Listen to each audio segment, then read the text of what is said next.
Assalamualaikum warahmatullahi wabarakatuh. Perkenalkan, nama saya Devina Lisa Sinta Dewi dengan nomor NIM 2103211000011 dari kelas Agribisnis D. Di sini saya akan mereview materi dari pertemuan 9 dan ke-10 dengan sifat biologi tanah. Yang pertama adalah peran bahan organik di dalam tanah. 1. Memperbaiki sifat-sifat fisika tanah. Di sini ada membentuk agregat tanah, membuat tanah lebih lunak sehingga mudah diolah. Kemudian ada memperbaiki kompaksi tanah, mampu menyerap air yang tinggi sehingga tanah lebih tahan terhadap kekeringan. Yang terakhir, memperbaiki aerasi tanah. Kemudian yang kedua ada memperbaiki sifat-sifat kimia tanah. Sebagai sumber unsur hara, nutrisi dapat menetralkan keasaman dan bebasan tanah, meningkatkan KTK tanah, meningkatkan ketersediaan hara, melepaskan hara, terikat SPT, pelepasan P dari peningkatan oleh Fe dan Al dan magnesium. Yang terakhir meningkatkan kelarutan hara. Kemudian yang ketiga ada memperbaiki sifat-sifat biologi tanah. Sebagai sumber energi bagi jasad hidup tanah, menjaga kesehatan tanah, menambah kandungan humus tanah, sebagai bahan remediasi tanah, sebagai bahan ameliorasi tanah, meningkatkan aktivitas beberapa reaksi enzimatik. Kemudian ada mikrofauna tanah. Fungsi tanah sendiri adalah satu tersusun dari filamen panjang atau hifa.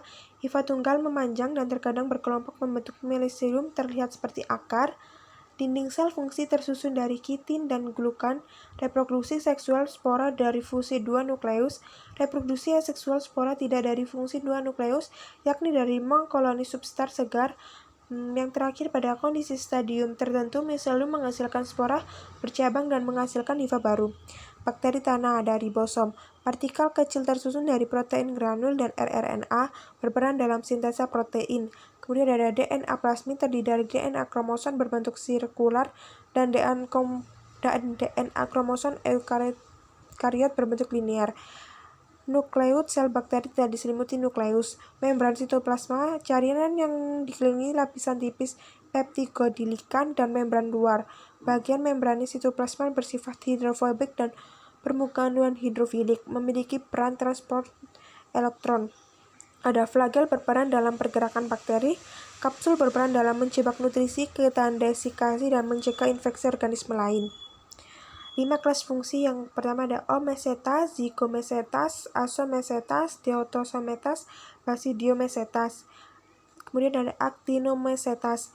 Atau morfologi adalah merupakan bakteri yang mirip jamur, dengan dinding sel seperti bakteri gram negatif, memiliki misalnya seperti jamur namun dengan ukuran hifa yang lebih kecil, menghasilkan spora reproduktif yang dihasilkan pada aerial sporopore, tumbuh dari dekomposi BO, beberapa bersifat patogen, actinomadura, bersimbose dengan legume, menambah nitrogen genus Franica. Protozoa adalah organisme uniseluler yang bersel tunggal, eukariotik yang memiliki membran nukleus, hidup soliter atau sendiri atau juga ada yang berkoloni atau hidup berkelompok.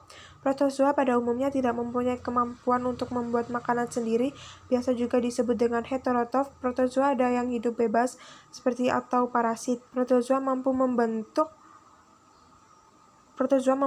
kista sebagai upaya untuk bertahan hidup. Alat gerak yang dimiliki oleh protozoanya yaitu berupa Peupodia, silia, atau flagela. Mikrofauna tanah. Nah, di sini ada cacing tanah. Cacing tanah adalah perkawinan dan pembentukan kokon pada cacing tanah. A. Perkawinan 2 ekor cacing diselubungi lendir. Telur dikeluarkan dari gen pore betina. Dinding kokon meluncur ke anterior dan menerima sperma dari spermateka. Kokon berisi embrio diletakkan di tanah. Peran cacing adalah mencerna bahan organik, mencampurkan bahan organik antar lapisan tanah, memperbaiki struktur tanah, meningkatkan aerasi dan derasane, mencerna dan menghaluskan bahan mineral, menyuburkan tanah karena kotoran mempunyai kandungan hara tinggi. Kemudian ada rayap reproduksi ratu dan raja, rayap prajurit menjaga koloni, rayap pekerja 80-90% membangun sarang, menjaga telur, mencari makan. Kemudian ada biologi tanah. Biologi tanah adalah studi tentang komponen hidup dalam tanah meliputi bakteri, jamur, actinomesetas, ganggang, dan fauna tanah lainnya. Biologi tanah erat kaitannya dengan proses fisika tanah dan kimia tanah.